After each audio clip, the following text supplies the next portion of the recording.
Morning, everyone. I'd like to call the meeting of the May 18th JPS meeting to order. Roll call, please. Chair Renahan? Here. Member Chaplin? Here. Member Covert? Here. Member Desart? Here. Member Echo? Member Garcia? Here. Member Krajewski? Member Ozog? Member Pachalski? Member Schwarzy? Here. Member Selman? Member Zay? Here. All right. Thank you. It appears that a physical quorum is present in the room. So I will entertain a motion to permit members to participate by video or teleconference. Let's do a roll call of those in the room, please. Chair Renahan? Here. Member Chaplin? Or yes, I'm sorry. Member Echo? Member Garcia? Aye. Member Ozog? Aye. Member Here. Pachalski? Member Schwarzy? Aye. All right, excellent. That passes. So it will not be necessary to have roll call votes on each item. Do we have any public comment? No public comment? All right, great. Thank you. With that, moving on, we have two presentations today. The first is Jason Blumenthal, our policy and program manager, who's going to go through some of the Safety Act timeline, in particular with reference to what triggers in our July deadline, followed by Jeff Bergenowitz. Hello. Yeah, okay. Thank you, Chair Renahan, and good morning, County Board members. As Chair Renahan indicated, I was here to just give a brief update, or not an update, a presentation on the timeline of the Safety Act. So I've gone through and put together some of the effective dates for July 1 of 2021. So this year, this coming July, just so we have it.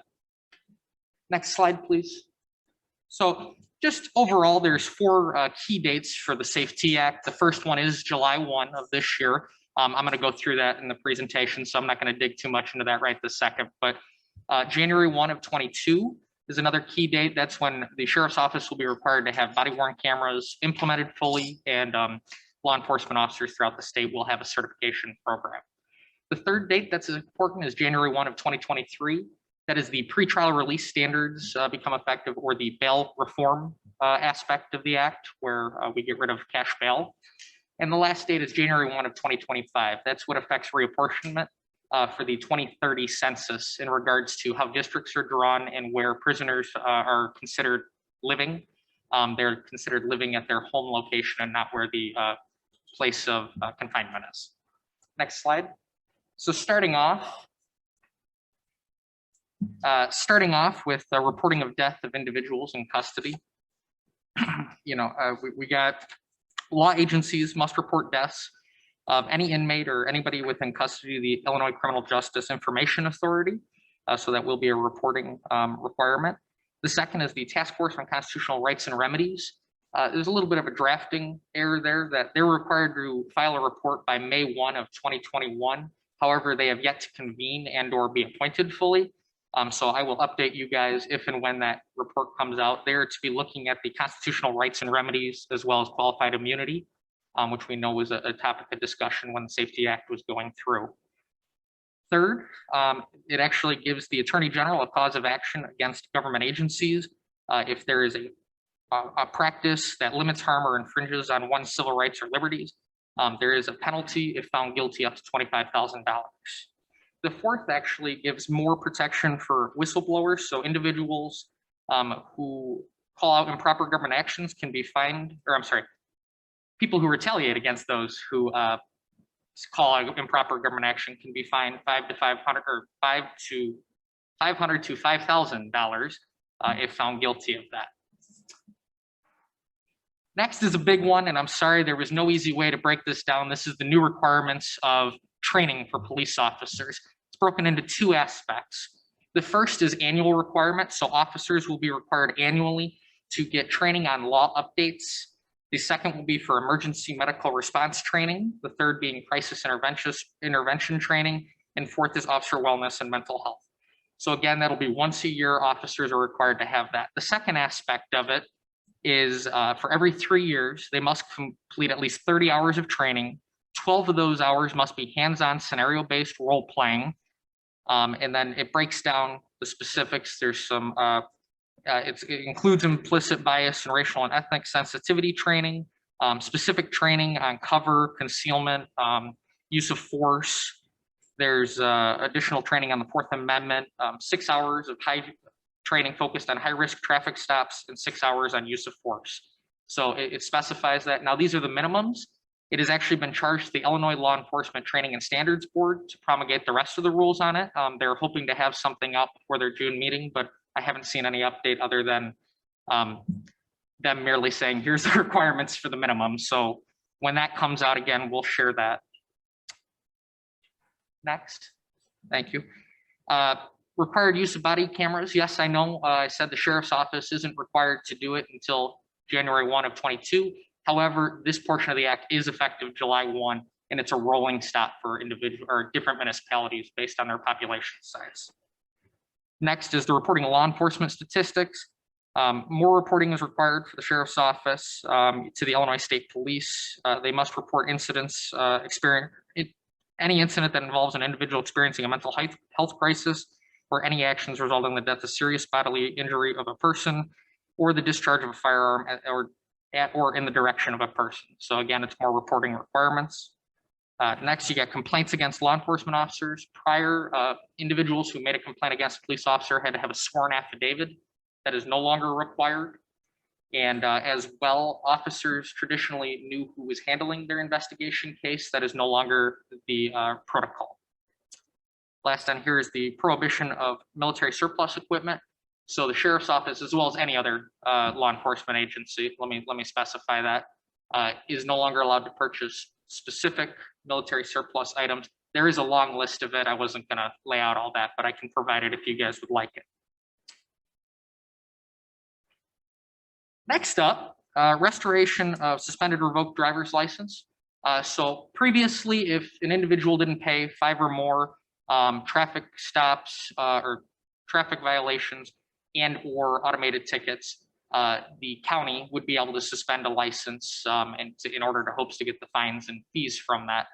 This was municipalities as well. However, they've gotten rid of that. So licenses that were suspended through that will be reinstated.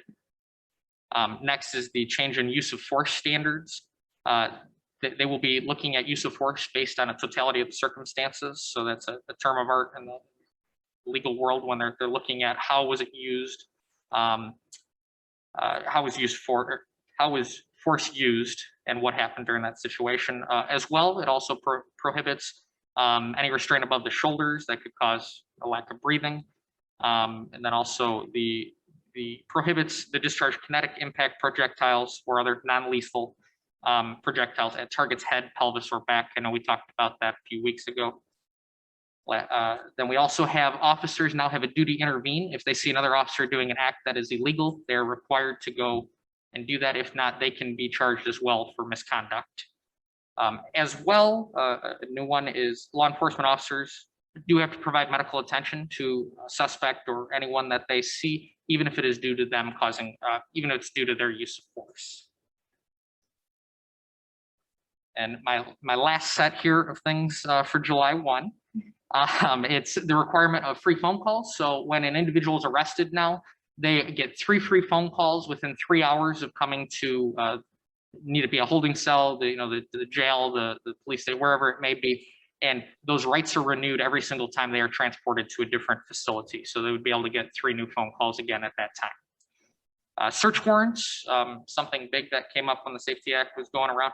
A requirement now for any law enforcement officer who is getting a search warrant, every single officer conducting that search warrant must be wearing a body-worn camera.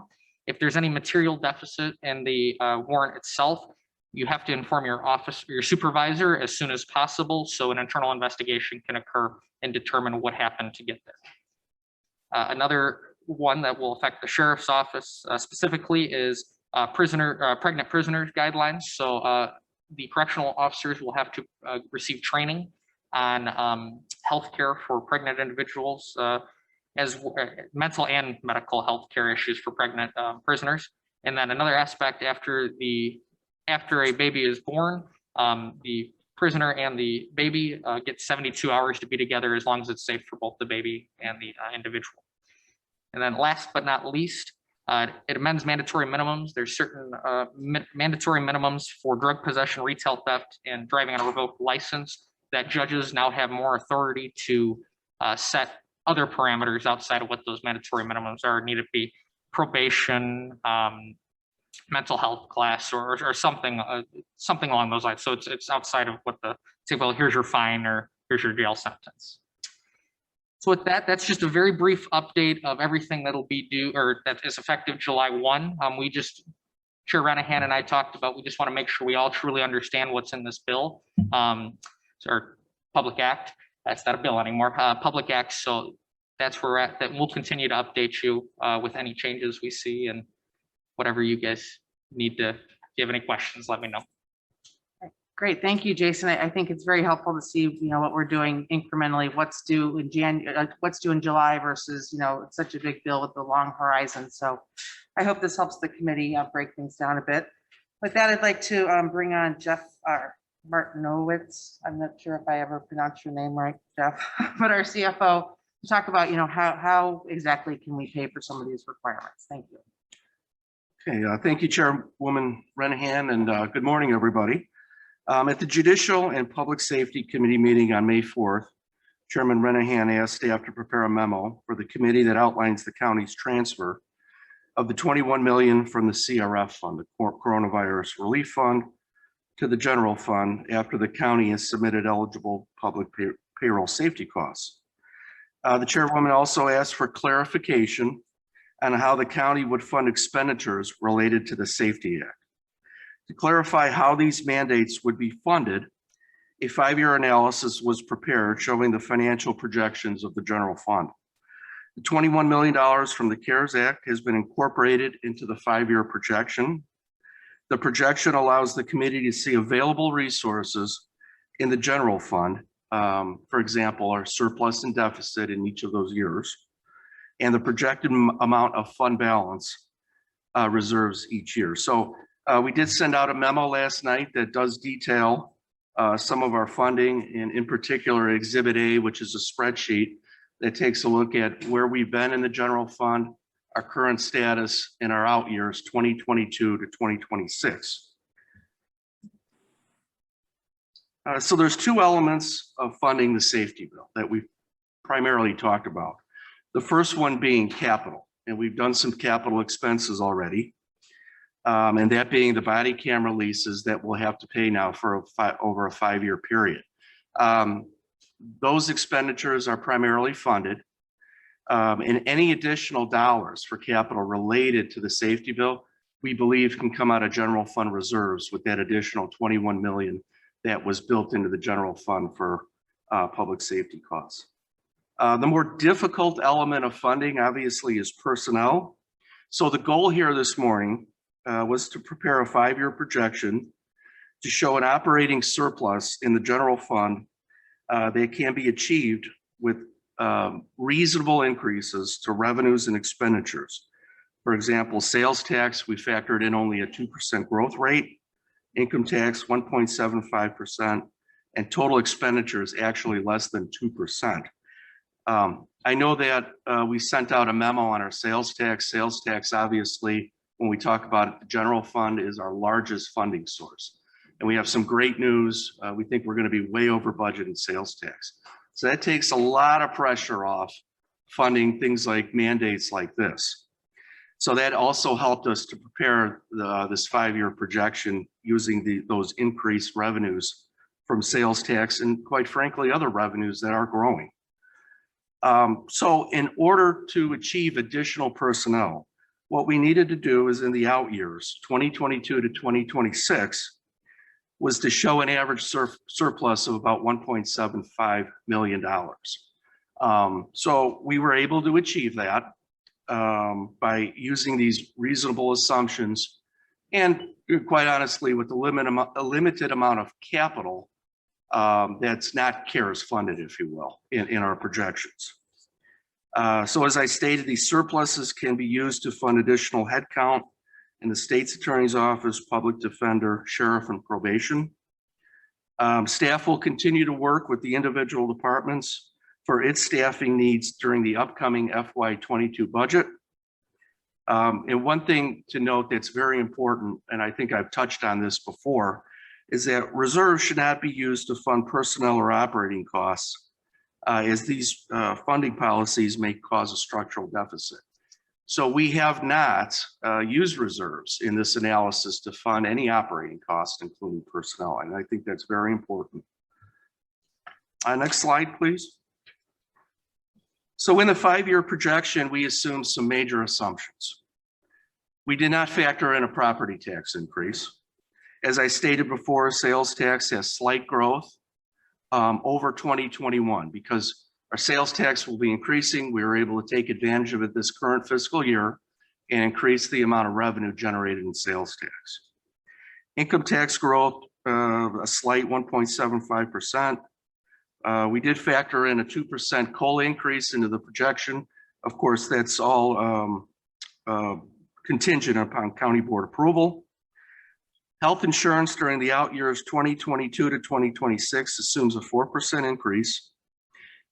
Based upon our last discussion at finance, we talked about voting equipment, and we think as far as I saw, we got a consensus. It looked like a consensus from the board to spend money on that voting equipment. We did factor in $10 million out of reserves to fund that equipment into the 5-year projection. And there's some other things that we can do that we're looking into currently, such as maybe refunding one of our bonds. We have a balloon that's going to come up. It's the 2010 Build America bonds. We think there might be an opportunity there for a refunding. I hope it's a taxable bond. It's a little bit more complicated, but if we are able to refund that at lower rates, that will free up more money in the general fund. On the last slide here, probably the most important as far as funding.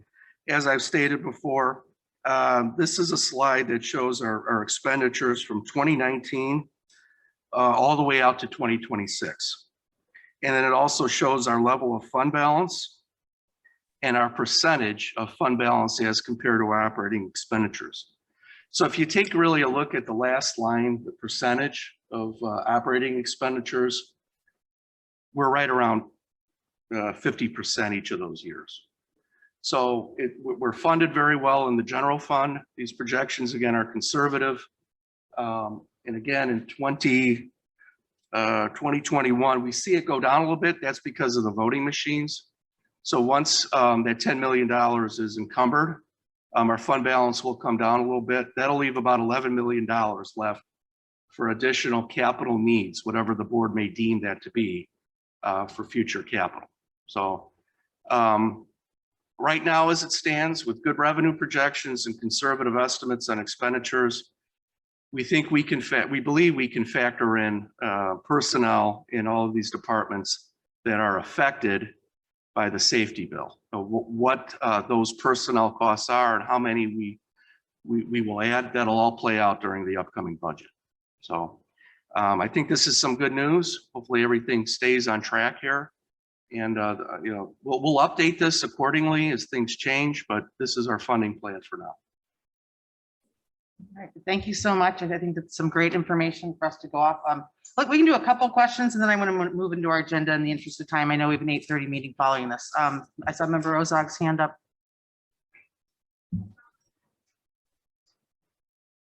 The 4% increase is annual for health insurance, Yes, and that's based on the last couple of years. that's based on prior history. Last year, we had a 0% increase. Oh. So our claims are doing very well and they continue to be doing very well. We'll get updates here very soon. We changed brokers, but we think we're in pretty good shape with health insurance. Okay, thank you. Member Chowski, Vice Chair.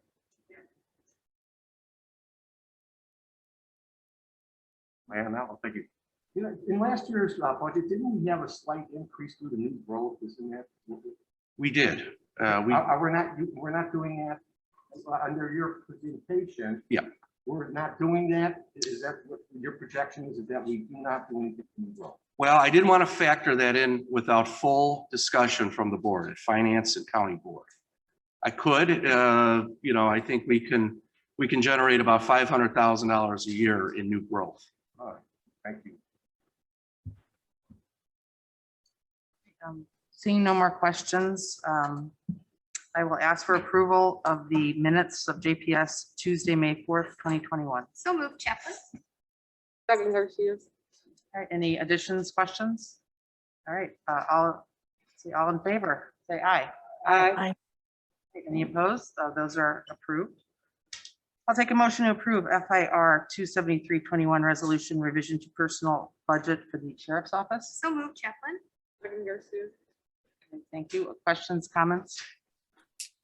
All right, all in favor, say aye. Aye. That's approved. I'll take a motion to approve FIR 27421, a resolution additional appropriation for the general fund, also for the sheriff's office, So moved, Chaplin. 156,450. Chaplain, Vice Chair is seconding. Questions, comments on this item? All in favor, say aye. Aye. Any opposed?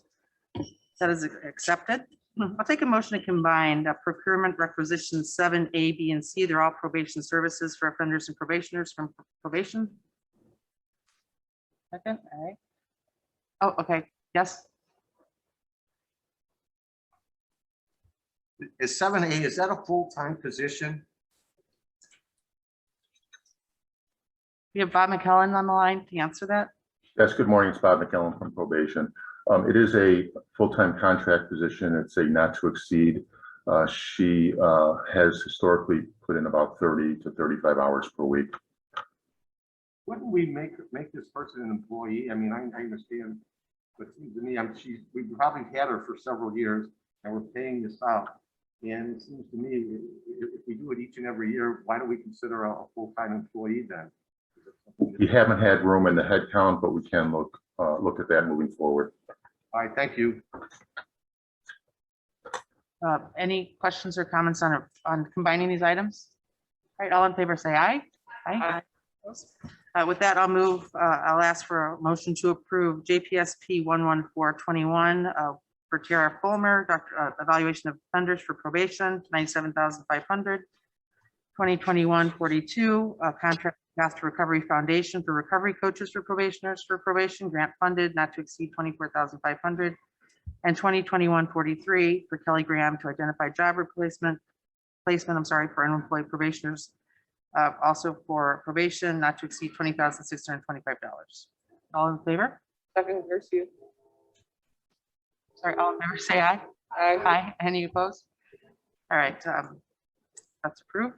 I'll take a motion to approve DTP 11521, approval of Max Body Shop for auto repairs for the Division of Transportation for the Sheriff, June 1st, 2021 to May 31st, 2022, not to exceed 85,000.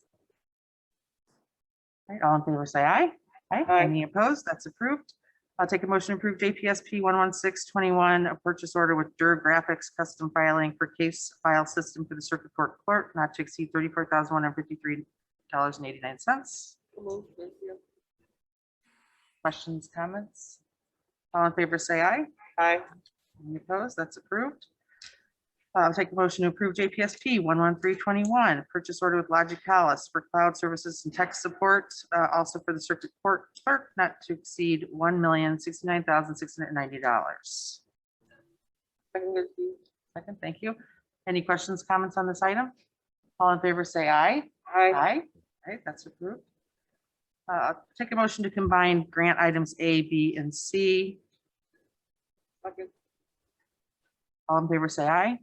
Any opposed? Those are combined. I'll take a motion to approve grant of GPN 3721 law enforcement camera grant for the sheriff's office, 188,155.